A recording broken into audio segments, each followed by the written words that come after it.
My grandson called me at exactly 5 a.m., his voice trembling. "Grandma, whatever you do, don't wear your red coat today." I froze. "Why, Galani? You'll understand soon," he whispered, and the line went dead. By 9 a.m., I made my way to the bus stop, the brown denim jacket I usually wore pulled tight against the morning chill. The red coat stayed hanging on the rack. As I approached the bend where the county bus usually waited, flashing red and blue lights sliced through the foggy morning. My usual bus stop was cordoned off with yellow tape. A tall man in uniform moved toward me. "Miss Zora, you can't go any further," he said. I recognized him immediately. A Sergeant Malika Darrow, my high school classmate, now county police chief. "No bus today," he added quietly. "What happened?" I asked. "There's been an incident," he said, glancing at figures in white hazmat suits moving across the snow. "A body was found around 6 o'clock this morning, and Zora.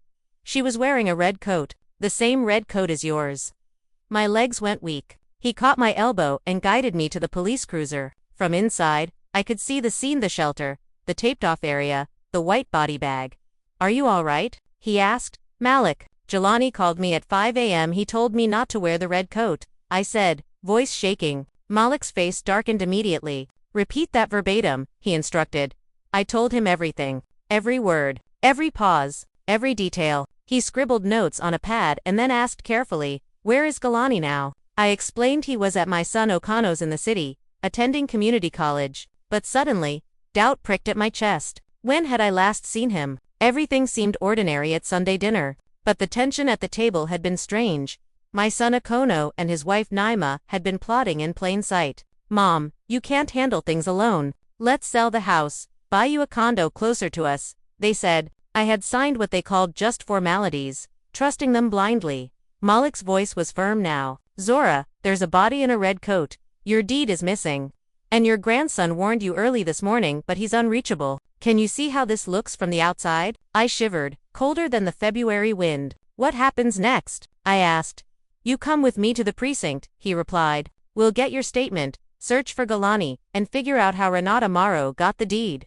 Before I could step out, headlights cut through the trees. A dark blue foreign car sat idling at the roadside. Behind the wheel, Naima. She wasn't waving, smiling, or blinking. She was watching. She wasn't yelling, running, or panicking. She was just sitting there, watching me. Her face was blank, smooth, expressionless. And inside that emptiness, I saw something cold, something unfamiliar, something dangerous. Then she shifted the car into drive and slipped away, as quietly as she had arrived.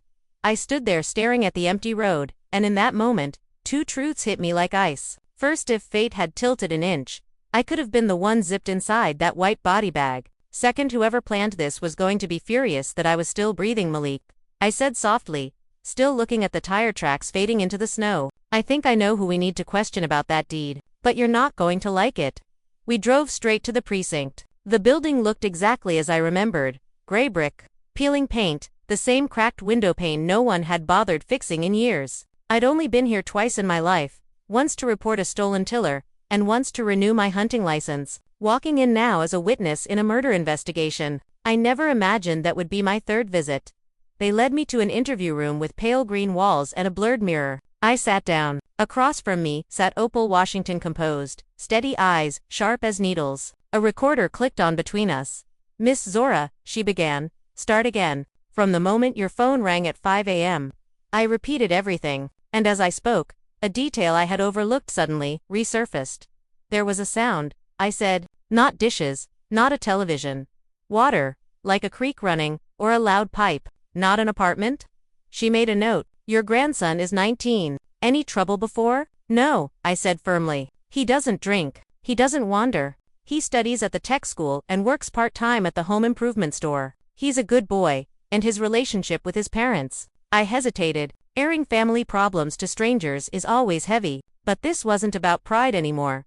With his father, it's gentle. Okono is always tired, always working, barely home. But with Naima, I exhaled. She likes to control everything. My house has been a problem for her for years. Sell it, sign it away, move out, do the sensible thing. Jelani stood up to her more than once. He loves our land. She thinks I'm blocking her future.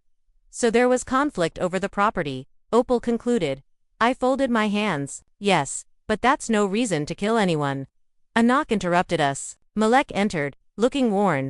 Zora, he said, your son is here. And a lawyer. I smirked. They're quick. Let them in.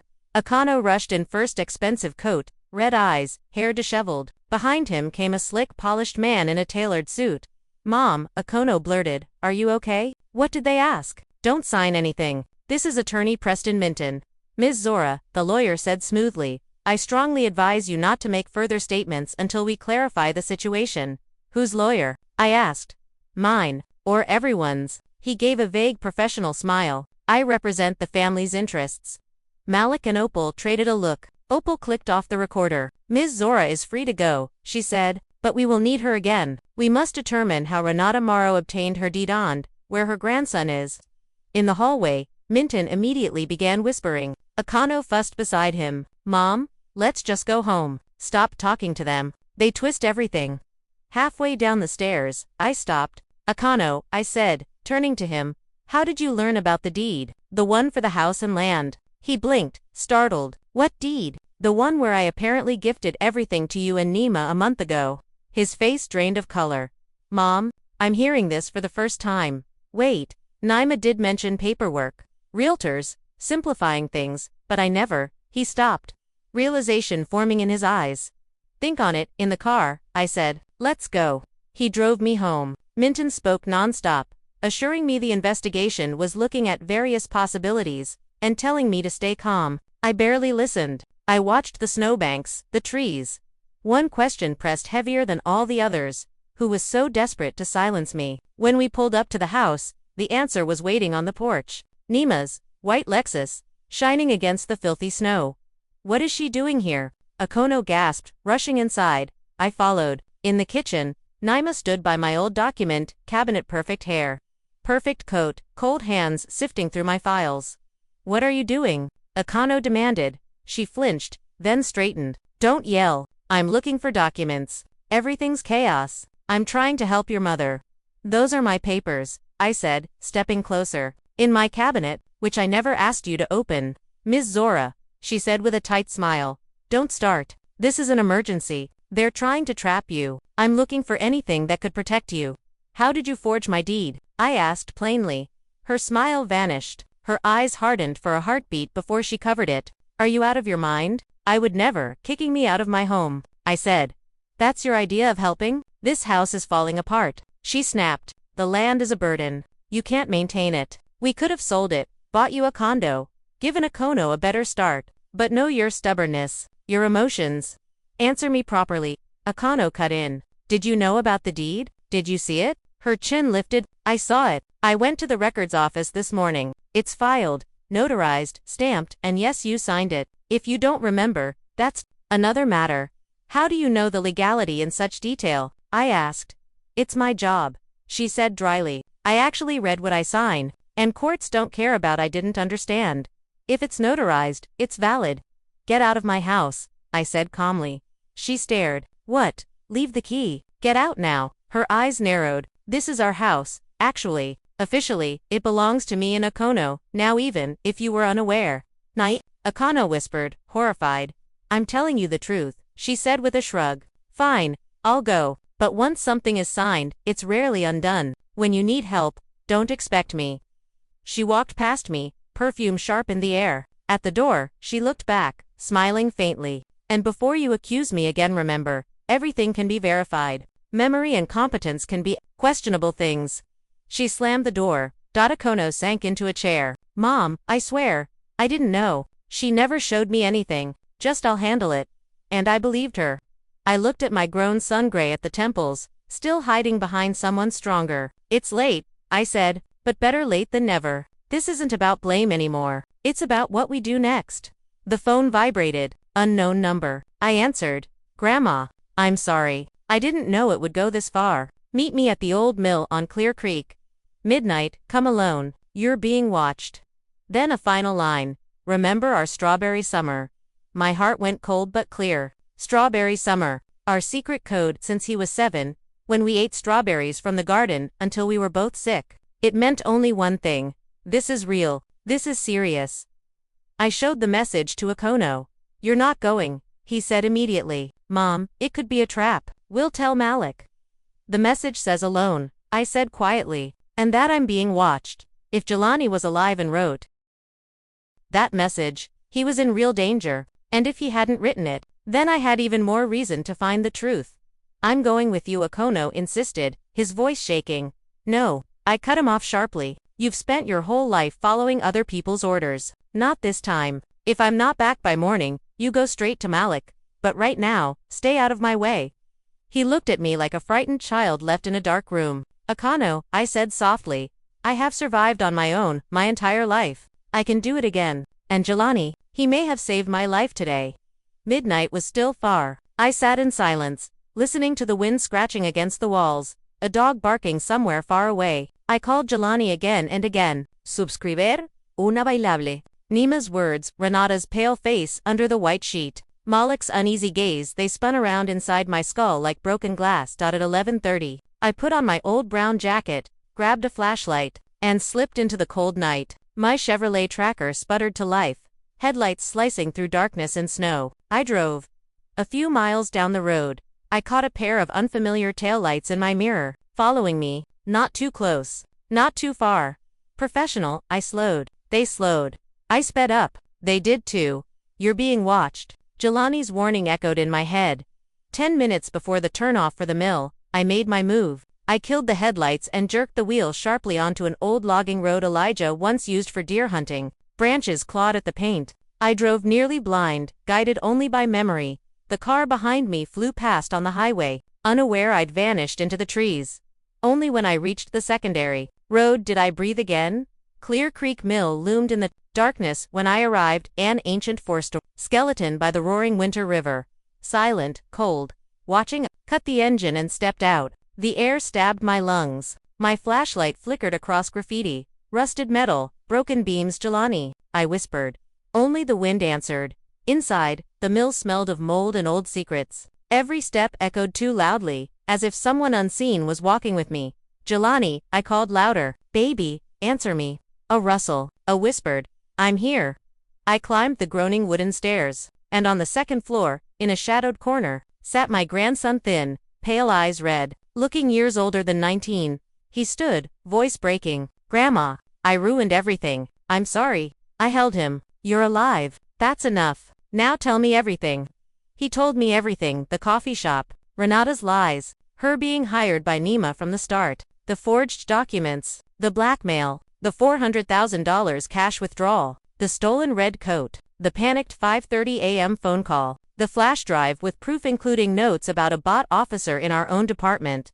Then a door slammed below, heavy footsteps on the stairs, 3, maybe more. We shut off our flashlights. Darkness swallowed us whole. A dim glow moved toward the doorway. A familiar uniform appeared.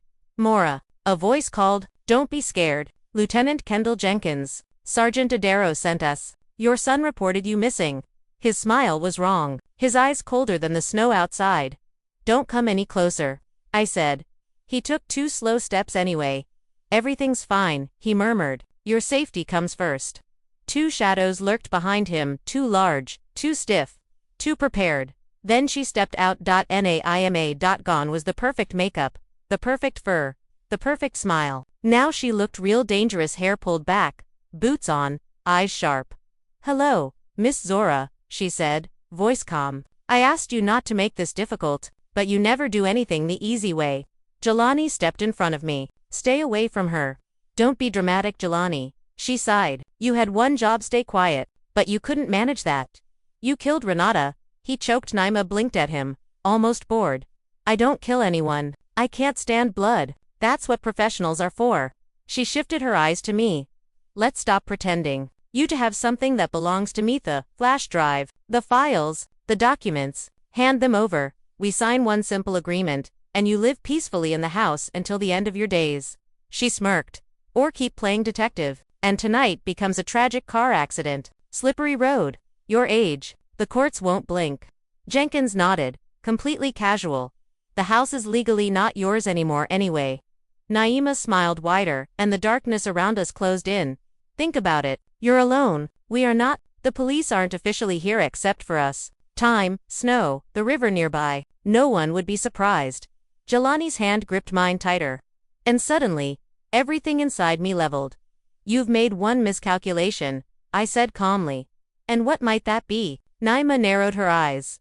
You think I'm alone, I said, lifting my phone. The screen glowed, a red dot blinking, recording. Everything you've just said is no longer between us. It's backed up to the cloud. Naima flinched. Jenkins took a step forward, hand sliding toward his holster. Then the door burst open with a violent kick. Hands up, everyone, a familiar voice roared. Malika Cadero, wearing a ballistic vest, stormed in. Behind him, 2 men in tactical gear. More followed, guns lowered but ready. Jenkins, don't even think about it, Malik barked. The lieutenant froze, slowly extending his arm and dropping the weapon. Sergeant Adar, this is a misunderstanding. Jenkins stammered. Malik cut him off. We heard everything. Ms. Zora is a smart woman. 10 minutes ago, she sent me a voice message, where she was going, who she was meeting, what to watch for. We listened. From the threats of an accident onwards, it's all recorded. Nima's face twisted. You have no right, she began. But a tactical officer already had her arms secured and snapped on handcuffs. This is illegal detention, she shrieked. Try explaining to your attorneys why your police buddy was planning the murder of a witness and why your friend had a forged deed to that very witness's house, Malik said calmly. Jelani shook beside me. I sank onto the crate. My legs felt like jelly. Malik came over and sat beside me. Human to human. Zora, you're true to form, he said wearily. You could have told me everything normally. I did, I reminded him. In the voice message from the parking lot, I said if I went silent for 30 minutes, drive out here with a team. He nodded. I appreciate that. You took a terrifying risk. I handed him the flash drive. Everything Renata collected is here. But Jelani can't open parts, it's encrypted. We'll handle it, Malik said. IT will dig in. If what you say is true, this isn't one bogus deed. This is a major conspiracy. He held my gaze. And remember, Zora, we got them tonight. But this isn't over. People like Naima have long reach, good lawyers, and the habit of crawling out of any hole. We left the mill just before dawn. Purple streaks bled across the sky. The river roared, and flashing lights trailed behind us. Jelani sat with his head down. Grandma, he murmured, I feel so guilty. Later, I said, the main thing is you're here. I started the car and drove home, the police convoy carrying Naima and Jenkins trailing in the rearview mirror. I thought the worst was over, but within 24 hours, I realized the war had just begun. The house was quiet, the furnace cooled. Jelani sat by the window, face buried in his hands. Akono arrived half an hour later, pale and ruffled.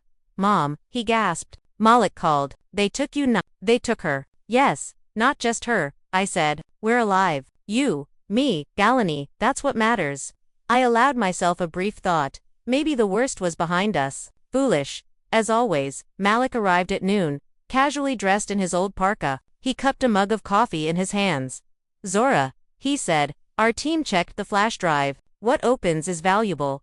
Correspondence between Naima and Renata. Hints of forged documents. Discussions about removing obstacles after paperwork is finalized. There are recordings where your deed is treated as a done deal. Mentions of our officers. 2. I noticed him glance at Jenkins in a knowing way. The main folder is encrypted, Malik continued. It's serious. Not a kid's birthday password. Our IT specialists warned it could take months, maybe never be cracked. I remained silent. Is what we have enough for fraud, forgery, and abuse of office? I asked. More than enough. For murder, it's circumstantial. Naima is denying everything. She's claiming Renata manipulated her, that she was afraid, seeking help. Her lawyers are sharp, they'll try to paint her as the victim. Jenkins openly threatened you, but he's cooperating to save himself. I swallowed. So she'll get away with it. Too early to relax, Malik said seriously. The court already decided her bail. She'll be free under supervision in a few hours. A chill spread through my hands. She threatened me, I reminded him. I filed for protection, he said. A patrol car will watch the turnoff to your house. A restraining order. But someone with her money and connections plays the long game. After he left, the phone rang. Unknown number. Miss Zora, a cold female voice said. I am attorney Tiana Vance. I represent Naima Famasi. Your client will be released shortly. All accusations are unfounded. She is the victim of manipulation by the deceased Morrow and unscrupulous employees. Furthermore, A civil lawsuit for $30 million is being prepared against you for slander, defamation, and emotional distress. Additionally, we petition the court to evaluate your mental competency and appoint Naima Famasi as temporary guardian. Your general power of attorney, notarized 3 months ago, allows her to manage your affairs. I stood frozen. I didn't sign anything like that. Your signature is on the document, the lawyer said coldly. The rest is for the experts. Prepare yourself, Miss Zora. You'll be contacted. Have a good day. She hung up. I stood in the kitchen, absorbing the silence. The Naima wasn't just after the land. She wanted to erase me, declare me incompetent, take guardianship, and sell everything legally. Mom. Akano's voice came from the doorway. They're going on the offensive, I said. Lawsuit, mental evaluation, everything. Why? Galani asked. Because I'm still alive, I said. That's the biggest obstacle to them. An hour later, an unknown number sent a message. Stop. Sign everything over voluntarily. Forget the recordings and flash drive. Live out your days peacefully. Go any further and you'll lose everything, including those you love. 24 hours. I showed it to Akono and Galani. Both paled. This is intimidation, Akono whispered. We need to go to Malik immediately. Jelani nodded. This isn't a game anymore. We will go. I agreed, but not with shouting. I sat at the kitchen table, poured myself some coffee, took a sip, and stared out at the shed, the garden, the snow-covered strawberry patch. Naima was betting I'd be scared enough to sign whatever she wanted, that I'd fear the court evaluations more than losing my home. Grandma, Galani said quietly. What if she really did clean everything up? What if she accessed those encrypted files from Renata? What if the flash drive is empty? Exactly what I had been thinking. If Naima has her own IT experts, if she retrieved the real storage from the recovered evidence, then our flash drive might be a decoy. I set my cup down. Then we find another way, not just the flash drive. What way? Akano asked, sitting across from me. First, I said, we remember everything Renata might have hidden outside a computer. I don't know where yet, but one thing is clear. If Naima gave us exactly 24 hours to capitulate, there's a location, a document, a truth she's still afraid of. We have to find it before her people do. I paused, letting the words settle. I don't like being cornered. Not at my age. After 60+ years of burying loved ones, surviving crises, and building my life, the last thing I'll tolerate is being told I'm incompetent. The three of us sat in silence. The coffee cooled. The clock ticked. Outside, the patrol car sat at the bend like a reminder. You're no longer just a grandma with a garden. You're a player in someone else's game. This is what we'll do, I said. Naima thinks she controls everything, the documents, the lawyers, the evaluations. But there's one thing people like her always underestimate. What? Galani asked. The trail, I said. It always leaves marks, especially where people have been feasting for a long time. Galani pulled his laptop closer, fingers trembling but working fast. What do I look for? He asked. Summit, I said. Her company. Summit Real Estate, Summit Invest, whatever she called it. I grabbed the stack of glossy brochures she'd once pushed on me. Here, Summit Agency individual transaction support for elderly homeowners during relocation. Sounds sweet, doesn't it? I'll check open databases, Galani said. Transactions in the county over the last couple of years, especially lots and houses where the owners were elderly. While he typed, Akono paced like a caged animal. Mom, I'm such a fool, he muttered. So many years by her side, and I saw nothing. She framed it as care. It'll be easier for Mom. We'll handle it. Stop, I said calmly. This isn't the time to chew yourself out. You're alive and standing right here. That's what matters. Now help. Stop whining. Akano fell silent, sat down, and locked his hands. About 20 minutes later, Galani looked up. I found something, he said quietly. 11 transactions in the last 18 months, mostly houses and lots around the county seat and neighboring county. Almost all sellers were elderly, 70+. And, I prompted, at least 4 died within 6 months of the sale. 2 car accidents, 1 fall, 1 heart attack. The silence grew heavy. Akono gasped. It can be, I said calmly. To Naima, death is just a tool. The papers are clean. The doctors wrote what they wrote. The children are busy. Neighbors don't care. Coincidence? Maybe, but too big a coincidence. Malik needs to see this, Akano said, already reaching for his phone. We will.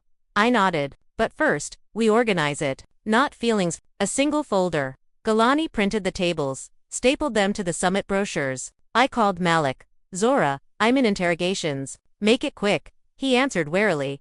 It won't be quick, I said. You don't just have my house. You have a pattern. 11 elderly sellers. Summit. Sudden deaths. Galani found everything. This isn't made up. He was silent.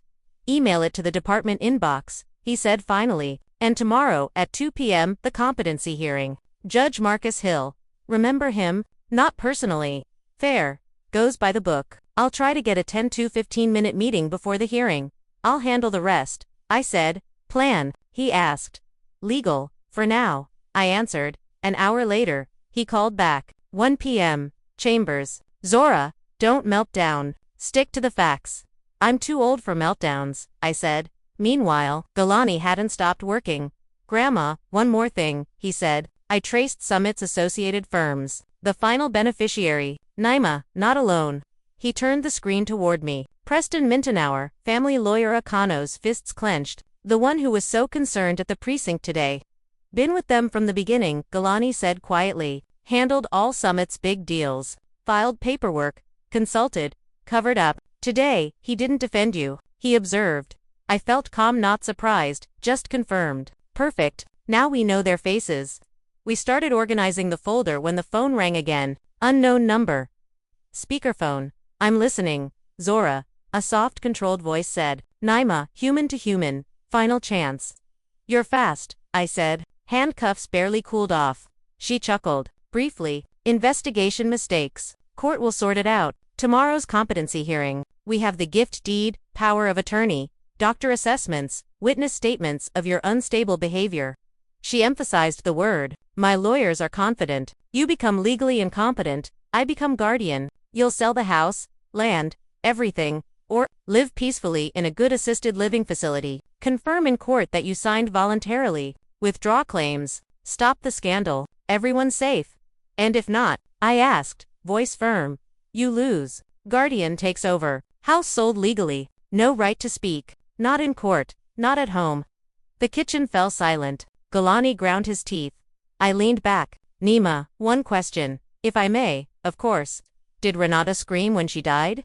A pause. I don't know what you're talking about, she said coldly. I know about Summit. 11 transactions. The elderly who died. Jenkins, Minton. Do you really think you're the first to take land from the elderly for development? Prove it, she snapped. You have nothing. The flash drive? Hilarious. Deleted long ago. People handling it know their work. I looked at Galani. He clenched his fists tighter. So, our flash drive might be incomplete. If you're confident, I said, why call me? Just watch me get declared incompetent, she said. A short pause. I'm giving you a chance. Human to human. Respect Akano once. Think until tomorrow. And some advice, Naima said, her voice dripping control. Don't try blackmail. You're not at the right age or the right experience. And you underestimate that 63 isn't kindergarten. See you tomorrow, Nima, I said calmly, and disconnected. Akano sat pale, staring. Mom, she really can. She can. I nodded. But only if we sit around and wait. Jelani whispered. But you just laid out the whole Summit scheme to her. That's the point, I said. Let her jump. A nervous predator makes mistakes. Grandma Galani leaned closer. Did you really say something about extra copies? That Renata gave you something else. No, I said, but Nima doesn't know that. If Renata left a backup stash, Naima will rush to find it. And us. Akono asked. I thought for a moment. We start with Renata. I nodded toward the printouts. She didn't just fall from the sky. Before she was Morrow, she was Verena Harrington, the granddaughter of Marguerite Harrington. Her homestead in Red Pines burned down after a sale. Galani typed quickly. Got it. Verena Harrington. Name change. Move. Marguerite left her the land. Then a refusal of inheritance, legal dispute, and everything drifted to Summit entities. Homestead tied up 6 years. A legal swamp. Can't touch it, can't sell it, I said. Outsiders won't go near it either. If Renata wanted to hide something, you couldn't find a better place. I stood. Get ready. We're going to Red Pines now. Akano hesitated. Mom, it's already getting dark. The roads. Naima has exactly 24 hours to think. I interrupted. Do you think her people will sit until morning? If she believes there's another storage device, she'll send someone. I want to be first. Should we warn Malik? Galani asked. Just a quick note, but we leave now. I dialed Malik. We're heading to the old Harrington homestead. If you don't hear from me in 3 hours, mobilize everyone. Are you crazy? He answered immediately. I'm sending a patrol car. No heroics. No heroics, I muttered. I just don't want to wait until I'm a vegetable. 20 minutes later, we sped down the dark highway. I drove the old tracker. Galani hunched over his laptop, Okono silently gritting his teeth in the back. The patrol car kept pace at a respectful distance. Snow began drifting down in fine dust, headlights illuminating black tree trunks, snowdrifts, and road signs.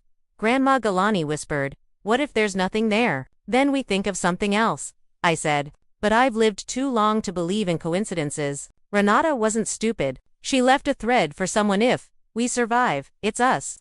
After an hour and a half, the burned shell of the Harrington house appeared, skeletal black against white snow. I cut the engine.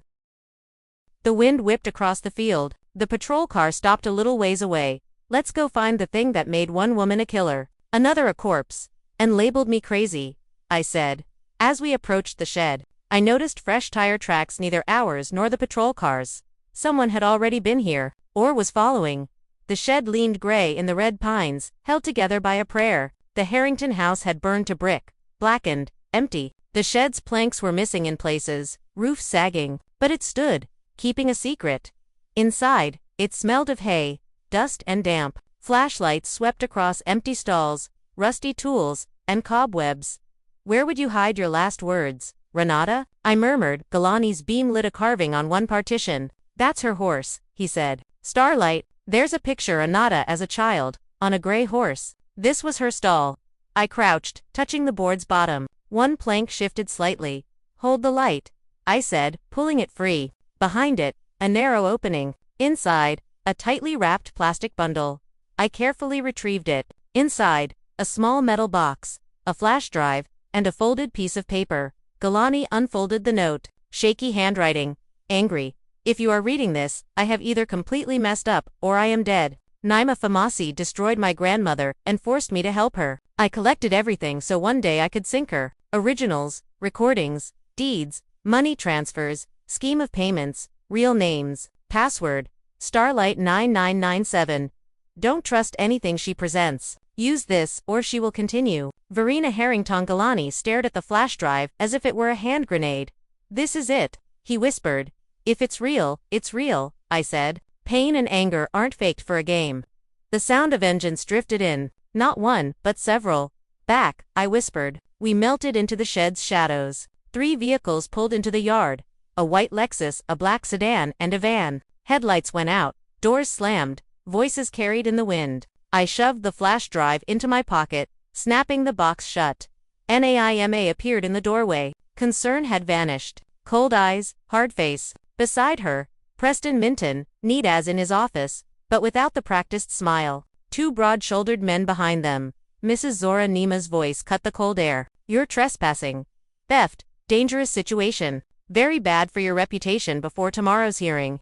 I stepped forward. "This is Harrington family property. Your private property is still tied up in court. And what are you doing here?" "I am the executive of the will," she said smoothly. "Everything is legal. This is your second illegal entry and provoked a dangerous situation."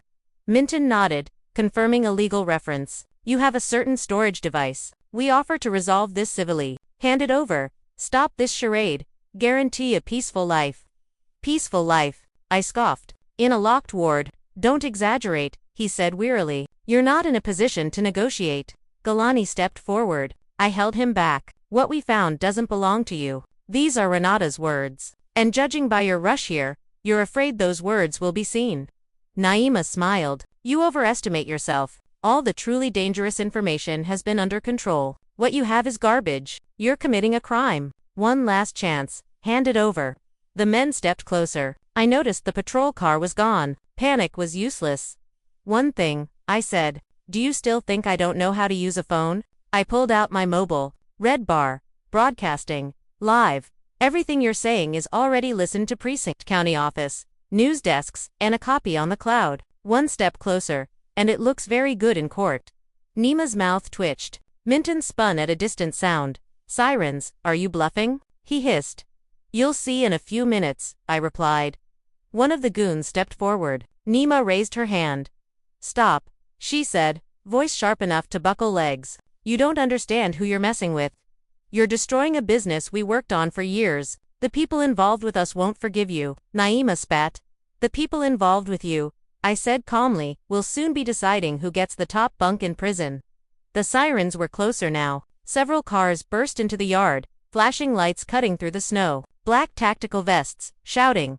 Freeze, everyone. Malik's voice rang out. Don't move. One officer blocked the exit while the others spread across the perimeter with precise efficiency. It looked like a scene from a movie, only colder and quieter. Naima Famasi, Malik continued, stepping forward. You are under arrest on suspicion of organizing major fraud schemes, forgery of documents, and attempted witness intimidation. We'll add the rest as we go. You have no right. Minton exploded. This is illegal. We have warrants documents. Malik cut him off. You can show them in your cell. We also have audio recordings of your threats and witness testimony. And, as I see it, you drove yourselves right to the spot where one of your key witnesses from a past case died. Coincidences happen, but not this often. Handcuffs snapped on Naima. She flinched, twisted, calculated every possible escape, but Malik's team was calm, methodical. Her gaze met mine for a moment. No hysteria, just cold calculation. This is not the end, she murmured. I understand perfectly well, I replied. And now, those higher than you will understand too. Malik came over. Zora, the flash drive you found, and the note you handed them through official protocol. I took out the box. Jelani stood tall beside me, shedding the guilt he had carried. There's a password, he said. She wrote it herself. Not a guess. All the better. Malik nodded. If confirmed, this isn't just the words of an elderly woman, it's a confession from the inside. The detainees were loaded into cars. The patrol that was supposed to cover us arrived later, breathless and apologetic. Malik waved them off. I stood beside the shed, feeling relief, but not joy. A heavy, steady relief, like a stone moved but not yet fallen. Grandma Galani whispered. We did it. We just dragged her into the light, I said, watching Naima escorted to the car. Malik, quieter now, leaned in. Zora, if the flash drive contains what you say, not only Naima and Minton will go down, but those who paid them. They won't surrender quietly. I've lived among people who don't surrender, I said. We'll handle it. Malik began examining the first files. I was left alone for a moment with Galani and Akano, the snow crunching beneath our feet. My phone vibrated a text from an unknown number. Don't celebrate too soon. You've opened something better left untouched. Now you all owe us. I showed it to Malik. He frowned. No heroics. The chain goes higher than we thought. That number is bogus, but it's clear this isn't just about your house anymore. Somehow, I felt calmer. When everything is called what it is, it's easier to breathe. Overnight, experts cracked the flash drive. Password worked. Recordings of Naima and Minton's schemes, lists of bribes, forged powers of attorney, shell company transactions, and a hidden video. Renata herself recorded Naima calmly explaining how the elderly would die soon anyway, how the land shouldn't be wasted on them, and details about Marguerite Harrington's fire. The county investigation officially took over. Naima, Minton, Jenkins, and others were charged with new felonies. Bail was no longer an option. Calls from Naima's lawyers dwindled, then ceased. The petition about my mental competency slammed shut. Judge Hill called personally.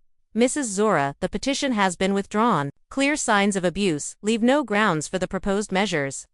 Naima tried to brand me as crazy. In the end, she faced criminal charges. Akano filed for divorce without my prompting. Sitting at the same kitchen table where Naima once plotted, he handed me the papers. I signed them, he said. Not the bogus ones but the real ones. I can't be near her anymore. After what came out, I lived with a person for 20 years who was killing old people for land, he whispered. You didn't know, I reminded him. I should have, he insisted. You've already paid for your foolishness. Now live in a way your son can rely on. Stop apologizing. Start fixing. He nodded, eyes moist, but full of resolve. Galani moved in with me, dropped college and worked temporarily. Days filled with chores, evenings quiet. One day, sorting the shed, he broke down. I still feel like an idiot, he said. Why? I asked. I loved her, he whispered. Renata, I believed every word. I handed over everything. If I hadn't, she wouldn't have moved so fast. Stop, I said. You were facing a trained predator. You trusted? That's not your crime. Without you, they wouldn't have half the information. And you turned back, you became suspicious, got the flash drive, called me at 5 a.m., we have a house, a life, because you didn't stay silent. He was silent long. Sometimes I miss her, he admitted. Not the real one, I said. The illusion. Grieve it, but don't stay there. He buried his face in my shoulder. I stroked his head, thinking some wounds are healed not by court but by time. He went to counseling, returned quieter. Gaze clearer.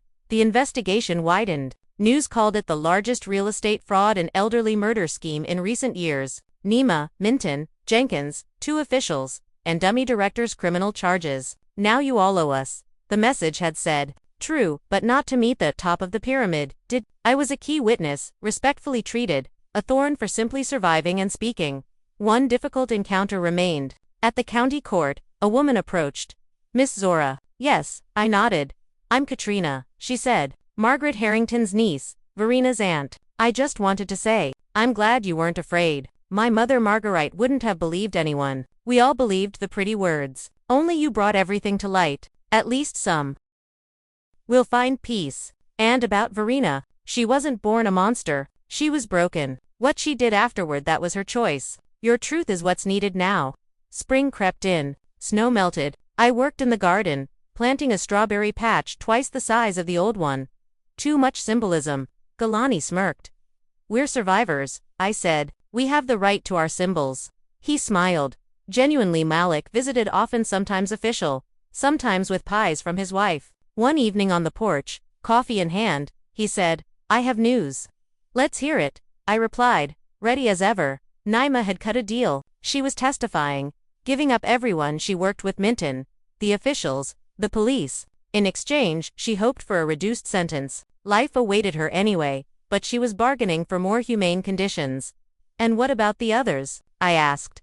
Some of the people she's naming are still free, Malik said. Bigger players, with connections beyond our county. They're not happy that one elderly woman and her grandson disrupted their entire operation. I smirked. It must feel nice to be a legend. Malik didn't smile. Zora, I'm serious. While the investigation and trial continue, you and Jelani are under protection. No more solo heroics. Let us do our jobs. You think they'll try something? I asked calmly. I hope not, he said honestly. But that text you received wasn't from a jail cell or a rural payphone. And it wasn't Naima. Someone higher up sent it. People like that have a simple rule. Eliminate the problem. The wind rustled the old porch planks. In the distance, a patrol car's headlights swept past. I sipped my coffee. So, while Naima is selling everyone out, Jelani and I are sitting ducks, I summarized. Malik's voice was firm. I won't let anyone hurt you, but you need to understand the stakes have been raised. I nodded. I understood. He left, leaving behind silence and the faint blink of the patrol car on the bend. Jelani came out onto the porch, sat beside me, pulling his jacket around him. What did he say? He asked. That we're officially in someone's way now, I replied. And we'll be guarded. Doesn't sound very reassuring. At least it's honest. So we live. If we bother someone this much, it means it wasn't for nothing. He smirked, though his eyes were tense. In the twilight, our house looked like a small island of light in the darkness. The field wide and open. The road clear. Somewhere out there were people whose names I didn't yet know. Angry that one old woman refused to bow her head. I didn't turn off the lights for a long time that night, listening to the floorboards creak, the wind rustle, the occasional car pass. I thought, we had survived the worst. Or maybe the main challenge was still ahead. It all ended not with fireworks or applause, but with papers, hallways, endless signatures, and deep weariness. 6 months after Red Pines, Naima was conspiracy, fraud, forgery, witness intimidation, organized crime, life. Not because she was a villain in a TV show, but because the evidence was overwhelming. Flash drives, recordings, money, and the people she assumed were untouchable. Once she was trapped, everyone began talking. Minton got a serious sentence, no probation. Jenkins and a few corrupt officers went to prison. Some officials slipped away. A few avoided time for health reasons. Perfectly just endings don't happen. I was listed merely as victim and witness. The house, all forged deeds, powers of attorney, and wills were declared void. Title returned to my name. No gifts, no conditions. Summit was dismantled. Shell companies seized. Assets liquidated. Families of the deceased received some compensations but something. People left the courthouse not happy, but with a sense that their parents were no longer considered fools. Akano finalized the divorce quietly. No fights, no revenge, just the closure he should have had years ago. He moved closer to me, took a simpler job, visited on weekends, helped with chores, sat silently on the porch. Sometimes he apologized. I always said the same thing. Live a good life. That would be his apology. NAIM appeared briefly on TV.